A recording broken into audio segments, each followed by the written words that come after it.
Dodgy the Goblin, and welcome to the official Family of Gamers podcast. The podcast where Andrew and Coach talk all things war games, board games, and much, much more. And here are your hosts, Andrew and Coach. FOG Andrew here, and the Coach here. Are we saying hello now? We can say hello now, I guess. You missed the cue. Ryan here. What's up? From the Family of Gamers. Welcome, War Gamers, to an exciting, awesome episode of the podcast. This is episode 5. We missed the last 2 months, but that is okay. We are back in full swing. I am outside. I'm in the outdoor bunker currently, right now. So if you hear the birds chirping, that is just good old Mother Nature. But and also, I just overcame being sick for 2 weeks, so I think I still sound a little nasally. So bear with me. But You're a little hoarse. What? A little hoarse. I'm gonna chug on through. We're doing it. We're all listen. We got a lot of crazy stuff coming up in the next couple of months and weeks on the channel here, but I figured we can talk about some stuff. I think stuff that we all are very much interested in, and that's just games, right? I mean, Ryan, would you say we're into games? I mean, like, what kind of question are you asking me here? Are we into games? Well, I mean, as you guys can see, if you've been following the channel, we've been posting a lot of stuff recently, and one of those games. Well, I mean, Coach, if you wanna begin us on the talk, what game should we start off with talking about first? I think let's break protocol and let's talk about Unmatched. What? We're gonna talk about Unmatched. Well, Yeah, that's a sure. all right. So, I kind of may or may not have gotten Ryan hooked onto Unmatched. Would you consider that to be true, Ryan? I'm an enthusiast. Yeah. I don't know. Hooked, enthusiast, fan, mega fan. That's pretty good. It's fun. Yeah, I mean, we've been playing a lot. I mean, me and Coach have been playing a lot. Introduced it to my friends, and then now I'm introducing it into new friends, and now getting Ryan into it. It's been a crazy experience. Ryan, what so far? I mean, if you want to give your quick overall thoughts about Unmatched real quick, because we've done some battle reports, we've done some unboxings and stuff, or at least that you've been in there. We did a whole video basically teaching you Unmatched, but overall for the podcast listeners, what is your opinion on Unmatched?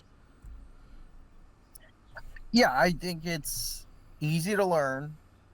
It's really, really easy to digest with just the rules and the mechanics. I think there's great variety in what you could be. You could be Spider-Man, or you could be William Shakespeare, or you could be Bruce Lee. I think in a world where you can be all three of those things is a world I want to live in. It's great when you're playing against one other person, and it's got an awesome co-op mode that I hope they expand on.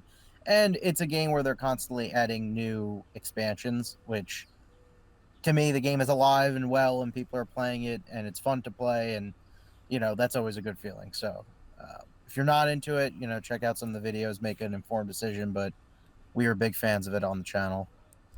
And I did do a Unmatched wish list recently, and I talked about some stuff in there, and basically kind of talked about this is what I want to see, this is what I'm hoping they do. One of the things I mentioned was about them doing the IP kind of base sets, so doing all these different. You had 5 Marvel boxes come out in the span of 2 years. You had the Jurassic Park sets, and then they announced The Witcher. But then they announced Teenage Mutant Ninja Turtles coming out for Unmatched, which honestly I think I'm a little bit more hyped for than Marvel, the Marvel boxes, which is crazy to even say. Now, is that going to be a Kickstarter, or is it going to be the like Game Found? Well, as far as I know, it's going to Kickstarter like the Tales to Amaze one was. And I assume it's going to be the exact same formula. $60 for the box, free shipping if you're in the US. If you back the Kickstarter, you get the tokens, the 3D tokens for free. And then, and then that's it, So I hope they do some like stretch goals and stuff like that, because that could push up things. And I know last time it was like it was more of a pre-order than it was and you got some little perks and stuff. But stretch goals are really what Kickstarter is all about. I'd like to see some stretch goals in there. Yeah, I mean, I saw a comment on because I did do a video for the reveal of the Ninja Turtles box, and someone commented saying, "Oh, I hope they have stretch goals for new fighters," and I highly doubt I could almost guarantee that they're not going to do that, because of the formula of the last Kickstarter, and they've never really done, like, as far to my knowledge, they haven't done exclusive fighters per se. Yes, you can argue like Bruce Lee and Deadpool are like they're kind of locked away, but I found them both at Barnes and Noble at one point, so you were able to get them at one point, but they've never like just put something behind like a paywall, like, okay, you have to buy the $60 Tales Kickstarter, and then you also get these exclusive fighters. So I assume they're just going to do the same thing they did last year. I think though, so this might be a little different because they got the Marvel license. And how many boxes did they have for Marvel? Was it 4? 5. So 5 boxes. 6 if you want to count the Deadpool box, but who does? All right, so 5 boxes, 4 in each. That's 20 characters plus Deadpool 21, correct? Yeah, well, 3 boxes, so 15 characters, 16 with Deadpool. Okay, so 16 boxes. If they have the Ninja Turtles license, and the Ninja Turtles have been around since the 80s, okay, and it's a long, they've stood the test of time. They've gone from different generation, from the comic books to movies, and the the one we all know with the theme song Teenage Mutant Heroes in a Half Shell. Then they have all these new, like, it seems like every generation gets a brand new set of turtles. And read a few of the comics. There's new characters, female turtles, Rocksteady, Bebop, all that good stuff. I'm wondering if they would add the fight just because of the license. Like, you have a license to these characters. Maybe they might change that and come out with more, because when they did the adventures, the Unmatched Adventures, the last one, was that the name, Andrew? Yeah, it's Unmatched Adventures Tales to Amaze. Right. And basically you got like the 2 villains in there, and they have their sidekicks, and 4 new characters, but they were like let's say quote unquote unknown characters. You know what I mean? Right. But Ninja Turtles, a lot of people know, and if I was paying for the license, I want to get as much bang in my buck out of this. Yeah, I mean, I'm really hoping that they do more boxes. My theory is that they're just gonna do like they're gonna do the 4 turtles, and each turtle is going to come with a sidekick, and each one of those sidekicks are just other characters. So you have Splinter, April, Casey Jones, stuff like that. Those will just be the sidekicks to the turtles, and then the turtles, like their personalities and stuff like that will kind of be what their abilities are going to be. And then like the minions for the villains in the box, because the 2 villains we know of are going to be Krang and Shredder. The minions will probably be Bebop and Rocksteady, Baxter Stockman, some other characters. So that's what I think they're gonna do, because if they were gonna do a if they were gonna do something like that to expand on the boxes, I feel like they would have just done a TMNT box that is not cooperative, because I can't play as Krang or Shredder because those are villains. It's like the Mothman and the Martian Invader in Tales to Amaze. You can't play as them. They are villains for the co-op version, you know what I mean? So that's what I think they're going to do. I hope I'm wrong. I hope I'm 100% wrong, and they come out with a Splinter and Casey Jones two-fighter box, or just come out with another 4-fighter box with like 4 new characters or something like that. But, you know, I have low expectations for this, but I hope that, you know, they exceed my expectations. And also, to be fair, I'm more excited about the Ninja Turtles than the Marvel boxes, but also, what's the bigger IP, Marvel or the Ninja Turtles, you know? It's nowadays, it's Marvel, you know? So that's why I think they're only going to do this one box, and then they just milk that cow dry with those Marvel boxes and did, you know, 5 of them. So now, Ryan, I want to see.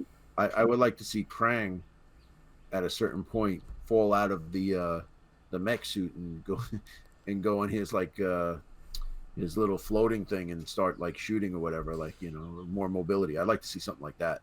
Yeah, I know. I saw someone, I think, on Reddit talking about it'd be cool if Krang was like a 2-part villain. So, like, you know, you have to get him out of the suit, and then he goes into like something else, and then he, you know, and that's how you have to like defeat him. But Ryan, your opinion on the Ninja Turtles coming to Unmatched? Yeah, well, I wasn't like always the biggest like Ninja Turtles fan growing up. However, like obviously, like, you know, it's not like they're unknown to me and the cultural significance of them. And I mean, if you just look, I don't know when the podcast is going to release exactly, but like just look at the reception on the reveal that you posted. Like, it is clearly like there is a huge want and like excitement around this announcement. So I mean, I think if the community's happy, I'm happy and I'm excited. And plus, I think it's going to be a good, maybe in like the reverse sense, like a good venue for me to learn more about the Ninja Turtles, because obviously I don't know as much as people who like grew up watching them. So I know it's a shock. I didn't grow up watching them, but you know, it just is what it is. I was more of a SpongeBob kid. Yeah, well, so I mean, Listen. You told me about it. I was hyped. I showed you. I have Teenage Ninja Mutant Turtles #1 black and white Eastman and Laird that I bought from the Lower East Side of Manhattan. All right, and they actually killed Shredder in that episode. Spoiler, you know, 40 years later. So I'm excited to get the Ninja Turtles. You know, being a fan of the original comic book, where it was an underground comic book before it hit mainstream. You know. yeah. I mean, I was like, it. I don't think I've been this hyped for an Unmatched box in a while, because I was at work and I was like, and I was with my buddy Virgil, and I'm like, holy crap, no way. I'm watching the trailer on Instagram. I'm like, no way. And then I called you immediately. I was like, dude, you will not believe this. The Ninja Turtles are in Unmatched. So I think this is like the most hyped I've been for a box in a while. Yeah, I'm super stoked. I am super stoked for this box. But I think on the topic of board games now, I think we need to talk about something else we've been a little addicted to. Ryan, what do you think that is going to be? Just want to kind of move on from Unmatched here. I'm assuming it's Mansions. We or Catan. I was going to say Catan. It's one or the other. Well, it's one or the other. We're definitely playing Mansions this weekend, because it has been a minute. I feel like we're on punishment that we're not allowed to play Mansions. Well, because you know, Ryan comes over at like 9:00 at night, and he's like, "Let's play Mansions." I'm like, "No, let's play something quick." I think that's spooky hour and the perfect time to play Mansions, if we're being honest. Well, listen, not when I got to get up for work early the next day. You know, that's the only thing that stinks. You and everyone else. Anyway, anyway, I think though we need to talk about a little bit about Catan, because. Catan. I think I've played more Catan recently than I have in the last 3 years of having and playing Catan, introducing new people to it. Ryan, I know I introduced you to it a couple of years ago, but recently you've been like, pretty Catan hyped. Well, I think we're officially down the rabbit hole now. You're close to having every expansion. I got you I am. I got you the Incas, which is in the Rise of the Incas, which is out of print for your birthday. And that's Incas with a K. I think you're dwindling down to what? Do you need like one or two of the mainstream sets? Yeah, so like of what is in print, really I just need see it's hard to like judge it, or it's hard to like figure it out, because like the Settlers of America came out before the Inca box, but the Inca box is hard to get because it's kind of out of stock in certain places, and it's out of print. But the Settlers of America one, I think they had like the older edition that's out of print, but then they have a newer edition which I can get at Barnes and Noble. My friend works there, so she's gonna hook me up with that hopefully. And then Coach, this is the first time you're hearing of this, but on Mercari, I was talking to a guy who had an open box of the Game of Thrones Catan, and he said it was 100% complete, except for the fact that one single resource card from like one of the resource decks is missing. And since I had Mercari credit and everything, I ended up paying like $10 for it. So that will be coming in tomorrow at the time of filming this video. I'm still getting your email thing, so it said something was coming in. I don't know if it's a scam or it was what you ordered. Yeah, I don't know why you get the emails. It's weird. I don't know why you get my emails when I order stuff. So, just from UPS, right? So, I mean, as the standalone, like true regular Catan boxes, we'll have the Incas, Game of Thrones, Dawn of Humankind, and New Energies. We would just need the Settlers of America, and then the Family Edition, but no one cares about that. And then regular, like good old expansion-wise for Catan. Pretty sure we got everything now. Playing everything is the fun part, though. That's the thing that we need to do, hopefully. And then another thing I kind of want to get, and I don't know about Ryan and Coach, Catan Starfarers, Space Catan, where you can upgrade, like you have a physical ship that you're upgrading, and you're putting, rockets on, you're putting boosters on to get so that you can move around the board. Obviously, there's no roads in space, but you're moving around the board with spaceships and stuff. That's another interesting one. So I don't know how you guys feel about the Catan Starfarers. I don't know. I'm not too interested in that one. I like all the humankind ones. Like we're on the, not saying that's not humankind, but I like Earth. I feel like Catan is very like, we're on Earth and we're here to conquer Earth. But I get the, I get space as the final frontier, I guess. So. Yeah, well, I mean, unfortunately, Star Trek Catan is also out of print, like completely, and it's really expensive because it's really popular. So, that's not on the docket. But I will say, Dawn of Humankind and New Energies are awesome, and then the Rise of the Incas we have not played yet, but from reading the book and looking at everything, it seems awesome. Same thing with Settlers of America. Really want to get that and play that, just because I really like those historical boxes. They kind of, the Settlers of America and Inca box, they call them Catan Histories, and then they just dropped the title when they got to Dawn of Humankind. But I want them to do more historical-esque boxes in the future. I think that's really cool.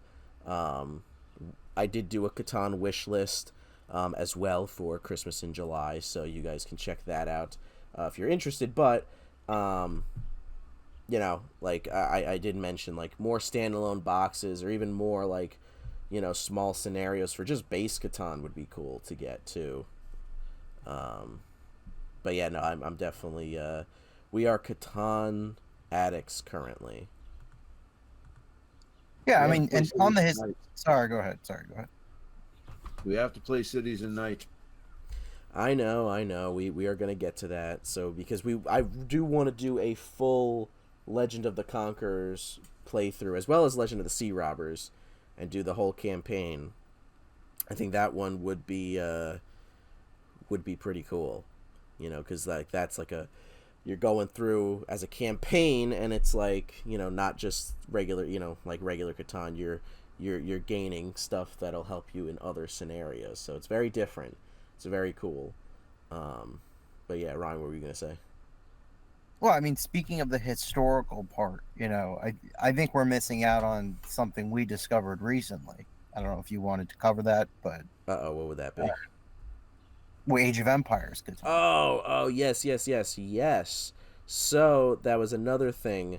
I reached out to a guy on Reddit, and he actually made a fan-made version of Catan, where he basically took all of the civilizations from Age of Empires and gave them all abilities that you can use in Catan, which they seem pretty accurate to not only Age of Empires but also to just like historically. I mean, Age of Empires is historically based, but also like it makes sense in Catan. So I mean, I think he has like 50 civilizations or something like that, or 40 something civilizations. So that's another thing we definitely gotta try. And the cool part is you can just throw that into whatever game of Catan you want, because it really doesn't matter. I mean, there are some that you can only take in certain scenarios, but you could pretty much throw the rest in wherever the hell you want. Yeah, and I would say, just from like doing a quick overview with you, that it's pretty faithful to both games. I'd like to see the balancing with it. So basically, I'm a huge Age of Empires fanatic. Every civilization, if you're not familiar, has like kind of a bonus. I would say the game in general is like, as far as being historically accurate, is probably in the 90 percentile. It not like 90 to 95% of the game is historically accurate. Happen 5% is speculation, or if they do like lore type stuff, like the Vinland Saga with the Vikings. Like, you don't know exactly what happened, but there's a lot of speculation and oral tradition, so they go off. Sometimes that's proven wrong, but the way you did it is you pick a civilization and you get to play as that in Catan, and you reap the benefits of whatever bonus that is. Yeah, no, they definitely seem really cool, and I definitely want to definitely want to try it out and see what the deal is with all of them, and like you said, how they parallel Age of Empires, so I'm excited. We're definitely gonna try to throw that into the next game of Catan that we do, but with all that being said, I think we're going to take a quick break, and then we'll be back to talk about some other games that we've been playing recently, and I think we got some miniature games to talk about, so stay tuned, guys. Do you need terrain? Do you have a 3D printer? Well, look no further than CorvusGamesTerrain.com, who is sponsoring this episode. They have plenty of STL files for all different kinds of genres, like modern, sci-fi, fantasy, and much, much more. So go to CorvusGamesTerrain.com and use code FOGPodcast15 for 15% off your next order. That's FOGPodcast15 for 15% off your next order. The link will be in the description. All right, and we are back. FOG Podcast in the house. I got my two boys with me. I got FOG Andrew and Ryan, who needs nickname. That we have a private nickname, but we won't say it here. But I think we should move on to miniature wargaming. What do you guys think? I think that's a good idea. We've talked enough board games today. Mm-hmm. Well, myself and Ryan have been playing Baron's War for a while. We did a bunch of videos of us hobbying it up, and then we finally did our first battle report. It was the Fox de Brute, who is he's an Englishman, versus Prince Louis the Second. Prince Louis the Second. Yes. I don't know, Prince Louis. I've been calling him that. Okay. He's got a number though. Okay. So we did that. We played that, and we had a lot of fun. It seemed to get a good reaction from the community. It seems like this community is very nice and very helpful, which we are not all the way used to. Coming from the 40K background. The Dead Zone guys are good. Shots fired. Yeah, we're gonna get payback for that. Yeah, we're gonna get canceled because of what, like that. Really, I'm worried. But yeah, what'd you think, Ryan? I mean, I had a good time. What'd you think?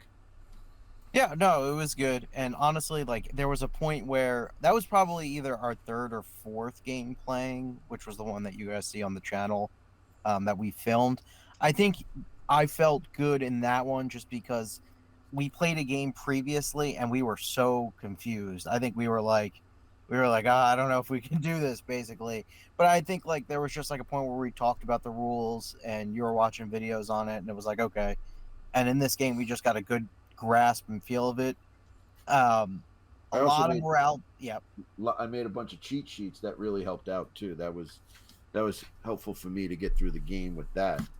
Yeah, because I think previously it was like, oh, I'm like control F-ing the rule book to get like a digital, see where things are, but yeah, it seems like certain things with the rule book, like there are things all over the place, but at the core mechanics of the game are really not that hard. You just got to remember like everything, and I think this is just like kind of a trend for the Hob Day games, is that everything comes down to like there's some kind of morale dice involved or some kind of morale roll, which is important to the outcome to see if something goes off. Or basically what I took away is there's that things die really quickly, and you should always protect your leader because that's the historically accurate thing.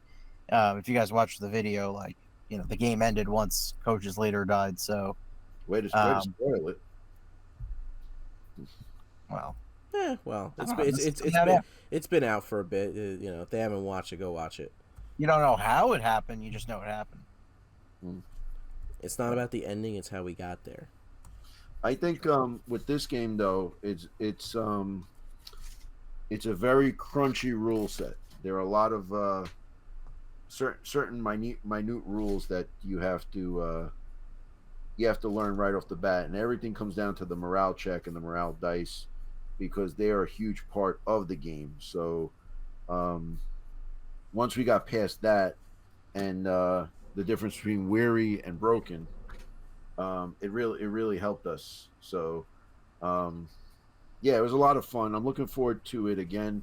I think though it also chooses that like you need a second in command or a lieutenant, because when your leader's gone, then you have to see if the other leader takes over. So I think that's very important. But it was good at 500. I think we should do like 700 next. Add some more horses, add some different units and whatnot, and go to town with it. But I was extremely happy. I'm printing up some more terrain to make it look like England and whatnot.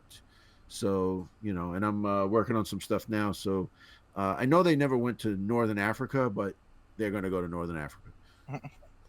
So now, so this game, because I actually have not played a game yet of Baron's War.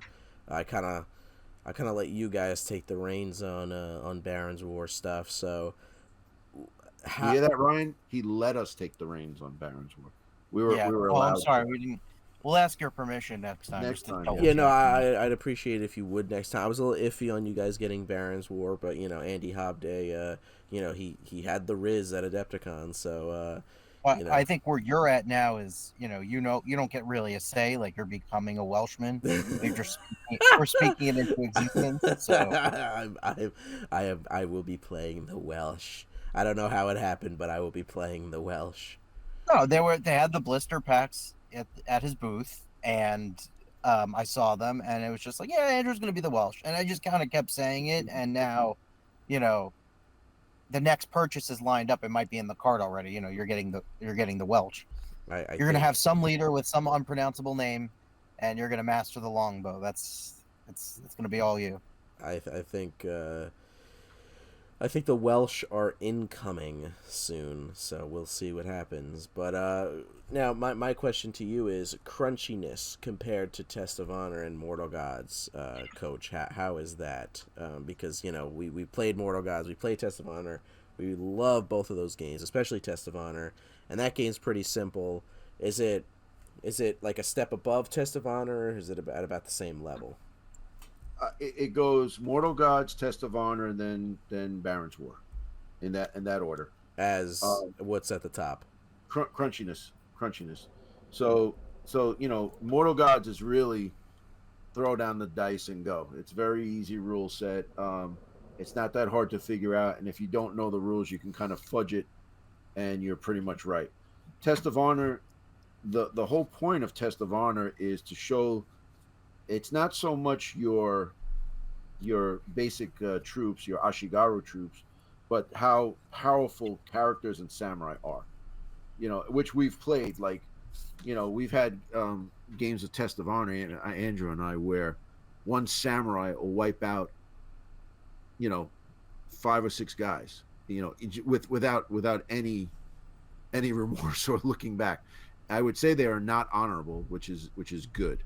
You could decipher that any way you want. But with Baron's War, it's a little bit more of positioning. It's a little bit more of the Barded War Horses have certain rules.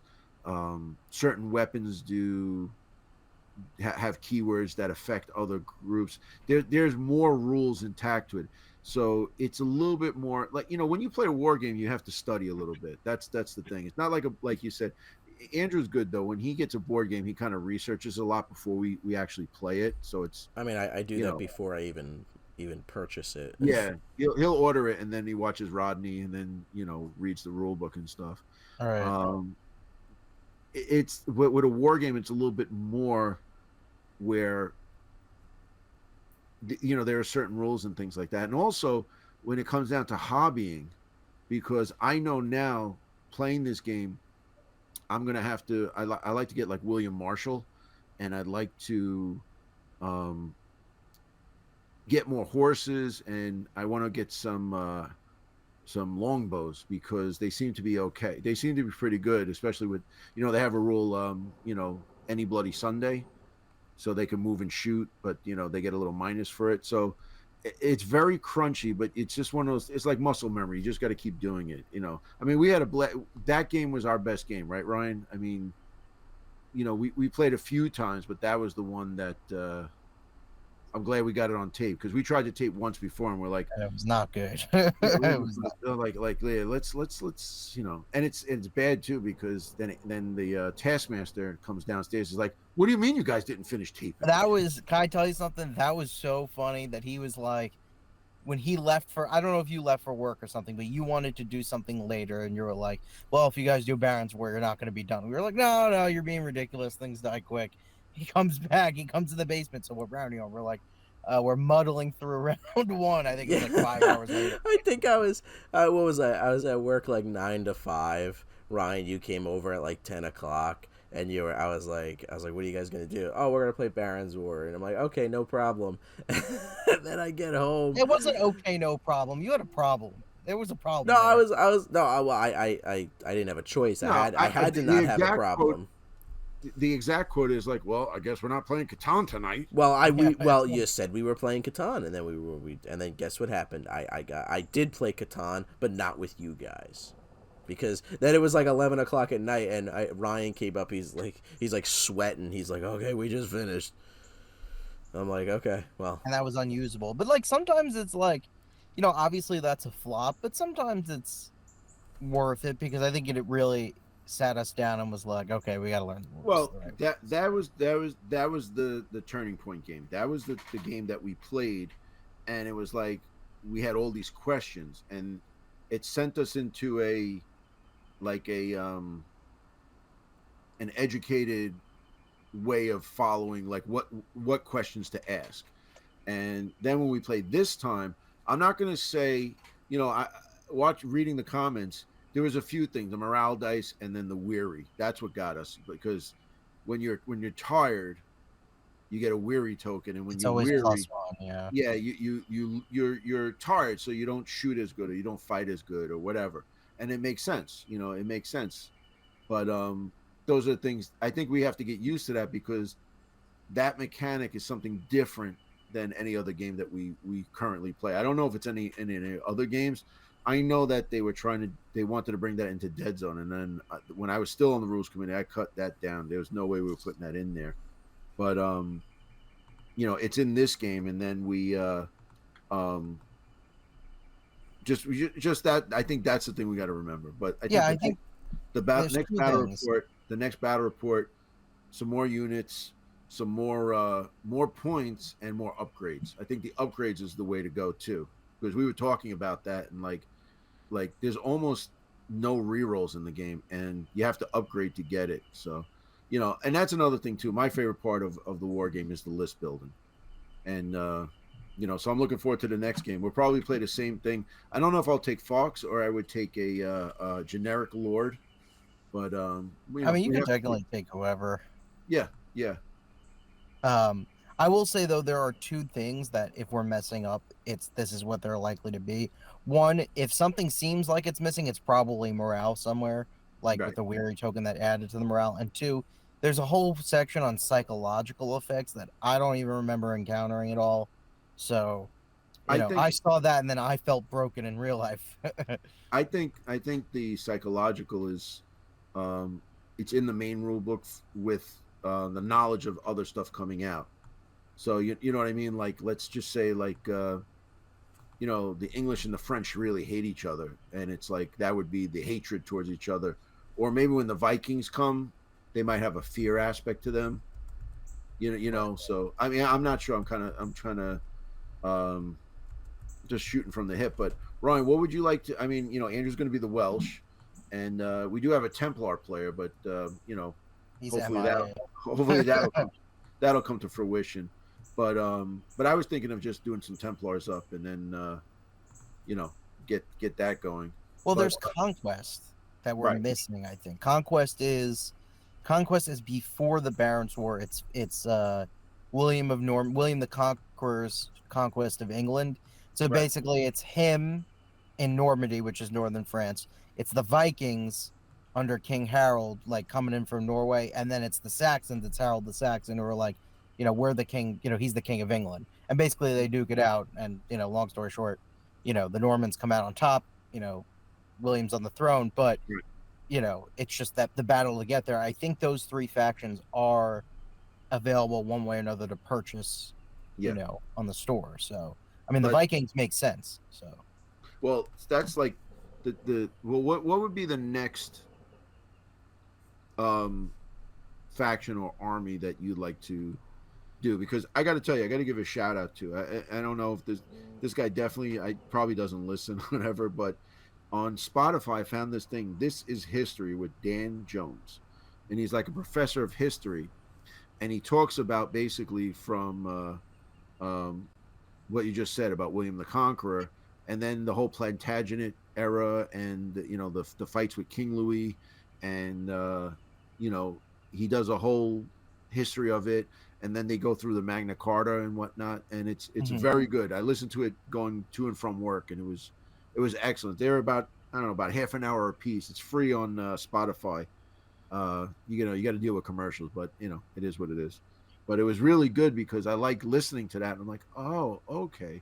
Oh, the Archbishop of Canterbury. Oh, England was excommunicated. Oh, okay. And it made sense, like how King John he went against the Pope, and the Pope excommunicated the whole island. They were not allowed to have communion or even have church, the whole island. So, and just it's good because it kind of.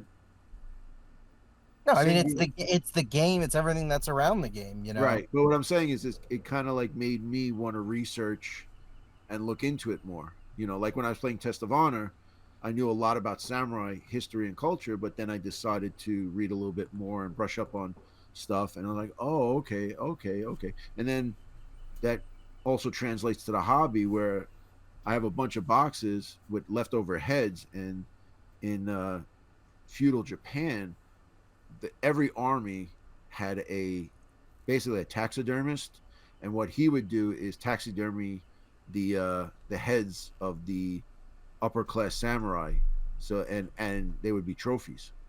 Right. And so that's why when people are like, well, they're honorable, yeah, to a point, they're honorable to their code, but on the battlefield they'll stick you know they'll stick a naginata through the back of a samurai at any time. So but Right. but yeah, but just historical games help you just research history, and it's fun to do, and it's like, what, let's do this battle again, but oh wait, you know king King James won that battle, but King James lost the battle when we played it. Yeah. Right. So Right. Right. it's a different feel to it because it's based on something. It's like Wait. World War II games and stuff like that. Yeah, and this is like just such a bread and butter period for me. So I'm like happy that you're listening to the podcast because like I'm invested in it. But even like you're listening to a history professor, so even you're telling me some stuff that I didn't know. Wait Right. until you get to the Second Barons War, and we're gonna be asking Hobday about like stuff like I don't know if that's covered in your little historical series, but Right. little do people know there are two Barons Wars. Right. So Right. And it's just funny too. more This guy, content. this guy's great because he's like, so King John made the Magna Carta. He had no intention of following it, but he made it up and he made everybody feel good. So So, are you telling me that the first Barons War was so good they came out with a second one? Yeah, it was the I Baron mean, Strike Back. Yeah. the Baron Strike Back. Well, yeah, I mean, it was kind of was the Baron Yeah. Strike Back, but also that's the one with Edward Longshanks. He's Prince Edward at the time. Yes. So And there and is he's your Braveheart, your William Braveheart Wallace, reference. right? And then You the don't get thing is, Braveheart without the Second Barons War. right, exactly. And then the funny part is that when you read the history or listen to the history, you find out like, hey, that didn't happen in Braveheart. Hey, wait a minute, that didn't happen in Braveheart, and you see the historical inequities with it. So Right. but it's cool because I read it and I was like, because I've watched Braveheart a bunch of times, and then I was like, wait a minute, that didn't happen, and it's good. It's good stuff. Historical gaming is a kind of a breath of fresh air. It's a good break from sci-fi or fantasy or whatnot. It's just another cool thing to do. But like I said, and I was trying to get back to my question here is, what's the next faction you would like to make? The Normans, I think. Yeah. Yeah, I like William the Conqueror. I like the story about it. And it just like there's like a personal point for me. It's just like the Normans weren't just in France, and excuse me, the Normans weren't just conquering England. At the same time, the Normans were conquering southern Italy, and they were conquering Sicily, and they were sending out, expeditions to the Holy Land. So, you know, for me, the Normans just have like such a, they kind of touch each part of the Mediterranean. So I think that's really cool, and I'm very invested in their history. But I like the Saxons, and I know you like the Vikings too. So Yeah. Well, I can't do the Welsh because Andrew's going to do the Welsh. I'm Oh, doing he it is the Welsh. honorary I Welshman. am Welsh. You are Welsh. Okay. Andrew, what country is the Welsh people from? Wales. Okay. So I would like to do is obviously the Vikings, but I would like to maybe do Salahuddin because we do the Welsh, the Normans. It's very similar model wise, but I think that like say the Eastern armies, like Salahuddin's armies, or the Vikings, on the table will look so strikingly different right. because the Vikings have they have the shields and the saxes and the axes and things like that. I think would be different just aesthetically on the table to look at it. And then Salahuddin has that Eastern feel, the Muslim armor that they had, from the Holy Land and whatnot, and fighting in in the wars in Jerusalem and things. I think that just the look of them, they have a very different style of when you the further east you go, like the furthest east you go was Japan, but as you kind of move into say Asia, Central Asia, and the Middle East, a lot of the swords were curved as sabers because a lot of their fighting was on horseback. And if you like Japanese, they wear their swords upside down and longer. It's called tachi style, so that when they draw it, they can draw it out, and it's easier to draw on a horse or the one cut to hit, decapitate an enemy as they're riding a horse by. And they got that, the Mongols, things like that. So, it's just the historical wargaming for me scratches an itch that I've always wanted to do, and and it's good to. I mean, listen, I don't know certain colors and things, and I've had issues with people online where I'm like, I'm just going with the rule of cool. Well, samurai armor was never blue. Yeah, but I wanted to paint it blue because of like they have a blue lacquer. Yes, but blue wasn't it. I don't really care, So, historically accurate to a point, Right. is what I think. But yeah, I like to do those two just to make it because they're completely different. Now I don't know how they play. Well, you could do the Vikings technically were in the Holy Land too. I mean, like Yes. you think about like the Varangian Guard and the Byzantine, Royal Guard were all Vikings. So. Yeah, with Constantinople, and they were fighting before it changed to Istanbul. But yeah, the Varanya, they were the guards for the emperor of Constantinople. They were his there's bodyguard. such a rabbit hole with this. There's so much you can do. So Oh yeah. it's almost like I know we just scratched the surface, but I look at the sword, I'm like, oh, I wish there was more because I'd make a purchase, but I'm looking at the conquest stuff. I guess that's what it comes down to. Well, hopefully we're going to get that book, and then the I think Outreamer. I'm not the other book with that. Is that the Templars? Yeah, that's the Templars and the Vikings. Right. So, and it was funny too because I asked at Adepticon, I didn't know. I was asking Andy. I was like, "Do you have Vikings?" He says, "Oh yeah, we have Vikings." And he didn't even mention it at the time. He was doing a Kickstarter for Viking models, which I didn't know until we got back, and then it was over. So, hey. Yeah, I'm actually looking right now on the Conquest. You can get, and they have them in 3 500-point war bands of Vikings, late Saxons, and Norman Knights. What? There you go. So, and more Conquest action tokens because we need more of those. You know what we need? We just need. You know what we need? We need tokens. We need more tokens that are single-sided, not double-sided, and this picture matches the one in the book because that was a little confusing. I was confused. Yeah. Yeah. I think we should just make our own tokens, Andrew, for the game. I got you.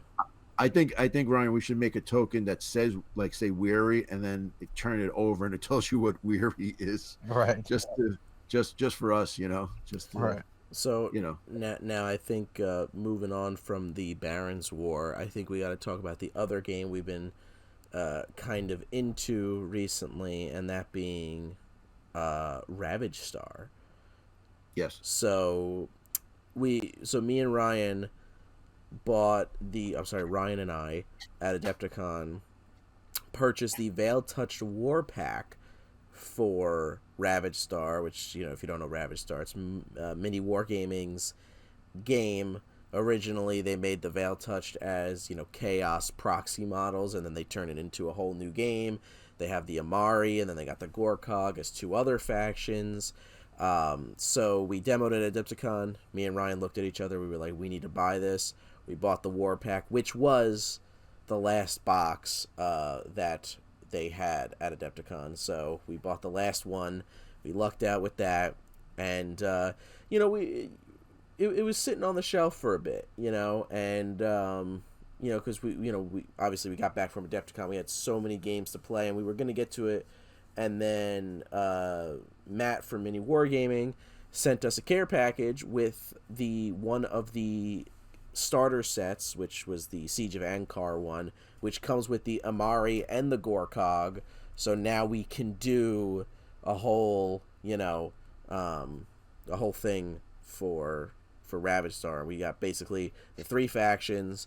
We can do, whatever the hell we want. We already did a battle report, Veil Touch versus Gorkog. You guys can check that out. But I mean, overall, Coach, what are your thoughts on Ravage Star? I mean, we played it about 3 times. I really enjoyed it. The game we played, I would suggest more terrain on the board. That's just me. But it's still in beta, so it's not the final version, but it is a lot of fun. It's a good game. Certain keywords and things, you have to get used to, but that's any game. There's a learning curve. I do like the activation, the alternate activation, the pulling the token. I think the boost token is a smart mechanic that's really good, and you have to think about who you want to give a boost token to. Boost token to. Do you give it to someone who is can do some damage, has really good things there, or someone who is pinned? It's not pinned, Andrew. What is it? The swirly thing? Oh, shoot. I forgot. It's not stunned. Shaken. No. Shaken. So you give it to them because it nullifies that, or do you give it to someone who's going to come and do like massive damage or whatnot? So, I like it. I like it a lot. It's it's a good game. I see it has a lot of potential. I think there's a lot of there's a lot of meat behind it. It could go somewhere really good. I think the guys did a real good job. The models are really, really nice. Even the Veil Touch. I'm not a Chaos guy. I never was. Even when we were into 40K, that just wasn't my thing.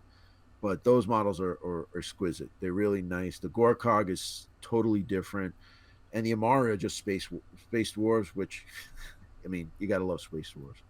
But I see this game. I see they hit the nail on the head. It's pretty good, and they've been playing games a long time, so it was only a matter of time before they made this game, and I'm glad they did. Yeah, I really, I'm really having a fun time with it. We're planning on doing another battle report soon, playing more games. I'm very excited for that, and I do want to, because I've only played Veil Touched, definitely want to try Gorkog and do Amari. We have the 3 factions. We have stuff that we can do. We have so much Veil Touch. We can even do Veil Touch versus Veil Touched, which Ryan, I know you. Ryan, I think you guys should definitely do that, man. Yeah, no, that would be cool. We're definitely gonna. That's definitely hopefully coming soon. Ryan, I know you haven't played Ravage Star yet, but are you hyped for it? Are you excited? Or I played at Adepticon. That was the last time. I haven't played with you. Well, I'm saying you haven't played it since Adepticon. Yeah, I mean, I'm excited. I think this game has a lot of potential. I think that, Coach, I'm not trying to speak for you, but I think that there's been this urge to do something 40K-esque since we stopped playing 40K. I think there's so many times where we look at each other and it's like, man, why don't we just play 40K? Like, something like that. But well, I will say that me and you always talked about that. And then Fabian and I tried it a few times. And it was just like, the starter box is very expensive. The rules, the lore is second to none with 40K. The models they're just exquisite models, and they're just a joy to paint because of the detail and everything. It's just so much behind it. But then the game sucks. And I just and then also too, like I listen, I'm going kind of on a third party, but they're ruling out like old Space Marines to make Primaris Space Marines, which is like the bigger version of the Space Marines, and they're kind of phasing out everybody else. So it's like, if we wanted to get back into it, I got, I don't know, 500 Space Marines, and now I can't use them anymore. I don't get it. I don't understand what they're doing. But hey, listen, they stay in business. We go to Adepticon. Although over the years, Andrew can attest to this, that like there used to be halls filled with 40K games, and now like BattleTech and other games are kind of taking over.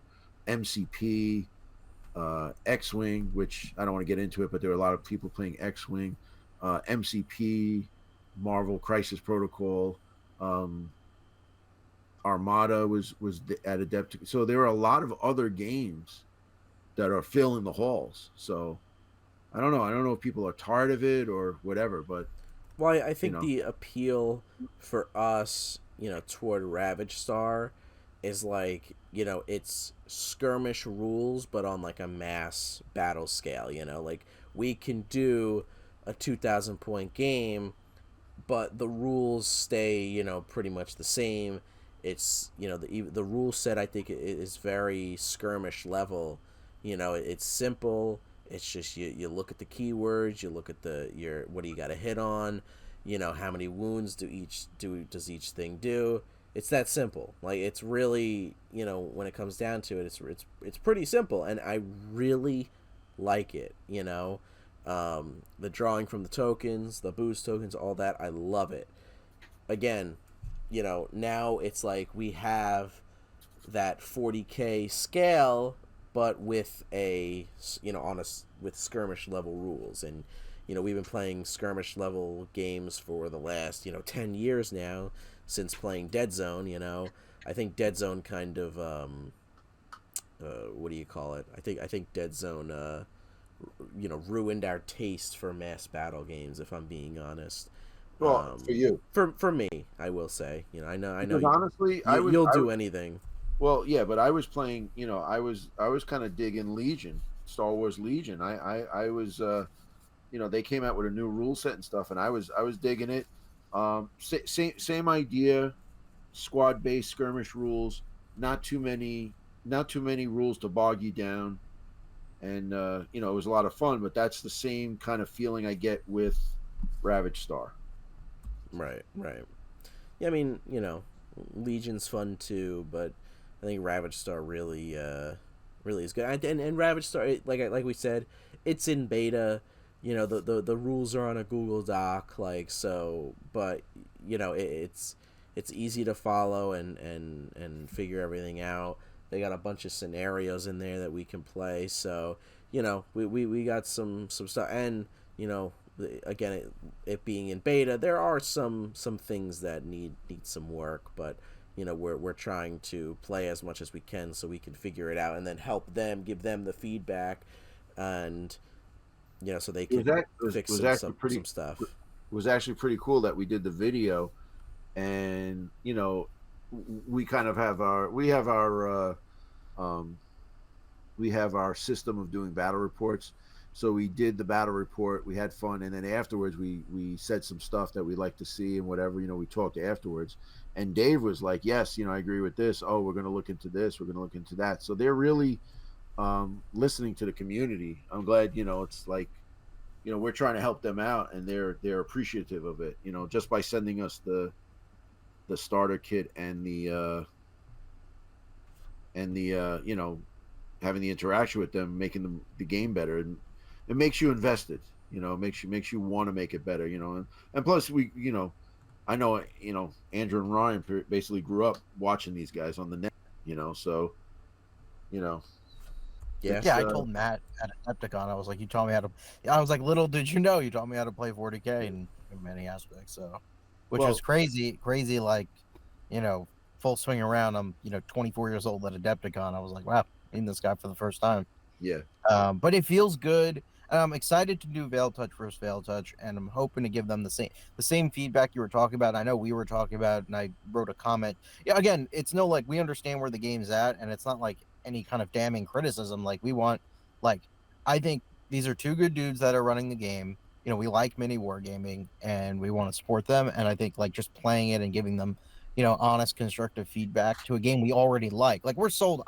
Frankly, I think just from having played it once at Adepticon, like, I was like, get the last box, get it before, someone else grabs it. It feels good promoting someone or like mini wargaming who, we just like them. It's always better when we like and have a lot of respect for the guys. So hopefully we can help them make the game better. Yeah.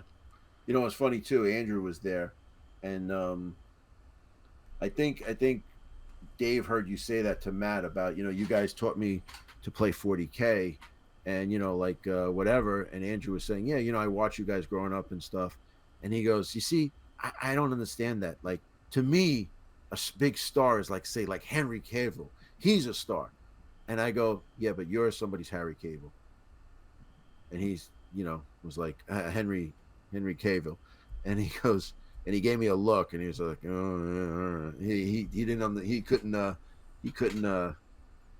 understand that like they have a big influence on a lot of people. I mean, it really is true. I mean, like last year at Adepticon, when 2023, it was like we were walking by and he looks at us. He's like, I know you guys, and I'm like, oh my god, he does know us. Like it was it's all coming Right. full circle. Like we grew up watching these guys, and now we're friends with them. So Right. it's a cool thing, and of course we want to help them out as much as possible with the game. But I think with that being said, I want to just quickly touch on some of the other games that we've been playing or not playing or whatever.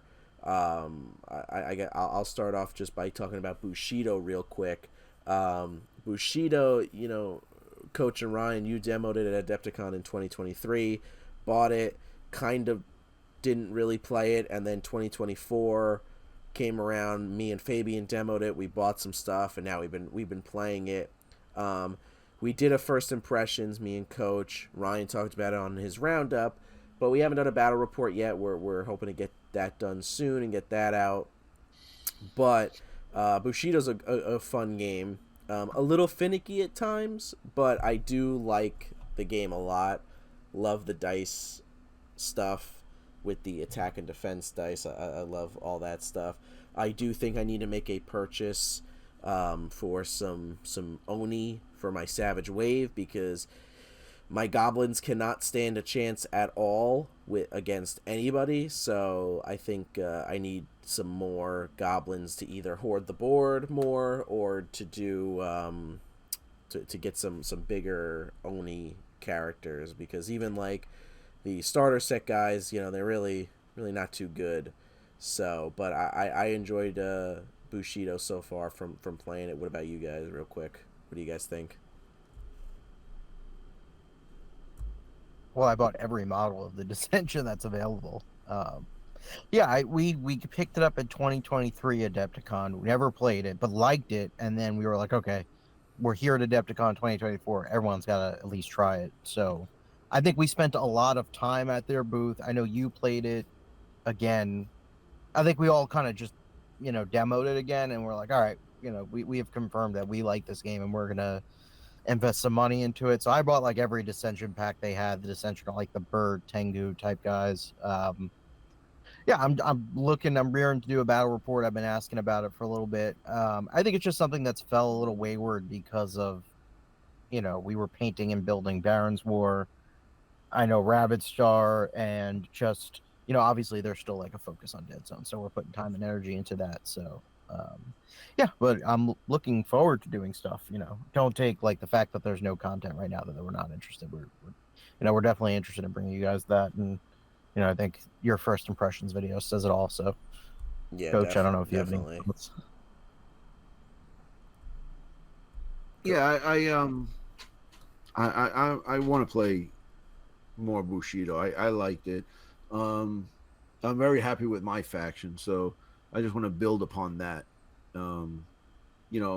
But whenever you guys are ready, I mean, it's not like I don't have 3 villages worth of feudal Japanese terrain ready to be go at any time.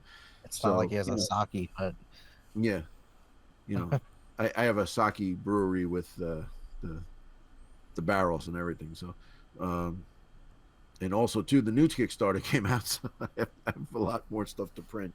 But Uh-oh. but yeah, Anytime you're ready. Well, yeah, ABP, always be printing. You know. Yeah, so I mean, Bushido has definitely been fun. I know I'm trying to the other two games that we haven't really played or touched.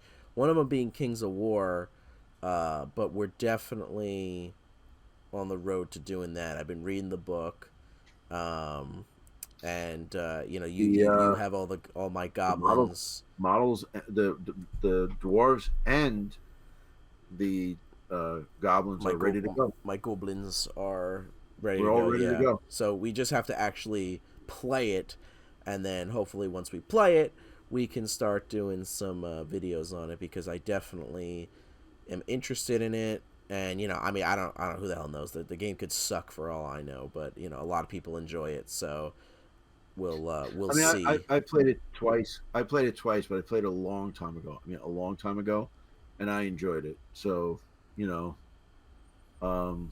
whenever you're ready, I'm ready. Yeah. And then the other one is Drop Zone Commander. So that was Ryan and Coach. You guys demoed that. I was kind of hovering around, but you know, we all bought stuff for it, even Fabian. And that's another game that is also, like, you know, it seems very interesting with its play styles and everything and how it works. So I definitely want to get a game going of that eventually. Yeah, what do you guys think about that? Whenever you're ready. Oh, my stuff is painted. Oh, what about my my Reb guys? All my stuff has been painted 3 months ago. What about my Reb guys? They're put together. You didn't put them together. Are they painted? Yes. I don't know about that. I think that's a lie. I think it's a loy. But anyway, we can still paint. We can still play.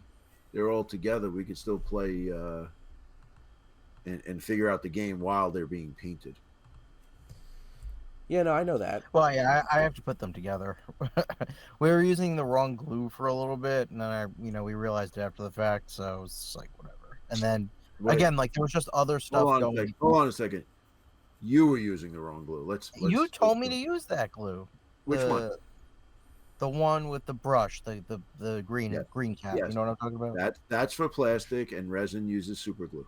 Gorilla Glue Gel. Not sponsored. I didn't even know that.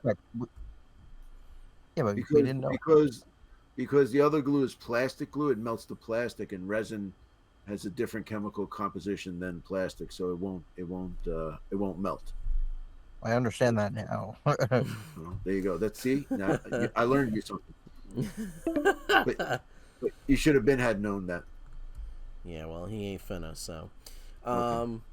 Yeah, I mean, I feel like we're missing a game, and I don't remember what.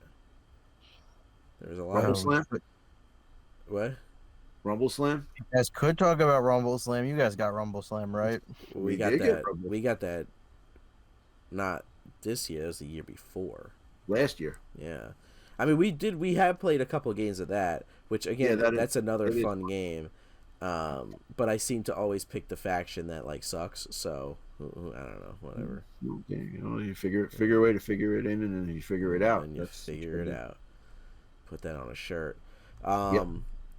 Yeah, I mean, so next couple of months, it's going to be, hopefully getting a lot of video content out and just playing as much as we can. So that is the goal. And the unfortunate thing is that the war games are taking a hit because we're playing so many board games. Not that it's a bad thing, but it's just the way it is, So yeah, well, I think we got some plans for the board games coming up. No spoilers, so we'll. I'm just saying. As far as wargaming content, Yeah. The board game stuff is just. It's a little bit easier to do. Not that, the miniature game stuff isn't easy to do, but, with the board games, I just have to open it up. We take out some stuff, play a game, There's no hobbying involved. Yeah, that's the other thing, too. There's no hobbying involved. So that, that's a whole nother aspect, Nothing wrong with hobbying. No, listen, there's nothing wrong with that. I just don't do it. No kidding. You heard that? I pump the brakes. But yeah, I mean, so that's kind of where we're at. And then, what games... The real question is, what games are you guys playing? Let us know down in the comments below. We'd love to hear from you guys. We have our link tree in the description that you can check out our YouTube channel if you haven't already, where we have all of our video stuff, social media stuff. Everything is in the link tree. We got, like I said, a bunch of good stuff coming out. So stay tuned for that over on YouTube. So, but yeah, anything else to add, y'all? Potentially Gangs of Rome on the horizon. Yeah, more games. We have some workings with somebody who actually likes us. Oh wow, it's hard to come by. Yeah, but yep. And I think we took a little hiatus from the podcast, but we got some good stuff coming up. So just stay tuned, and we won't disappoint. Well, we'll try not to. Nope. But all right, guys, that is it. And link trees in the description. Check all that out, and we'll see you in the next one. Well, guys, unfortunately, this is the end. But don't worry, they will be back next month. And you can check out all the links in the description or show notes for more Andrew and Coach. See you next month.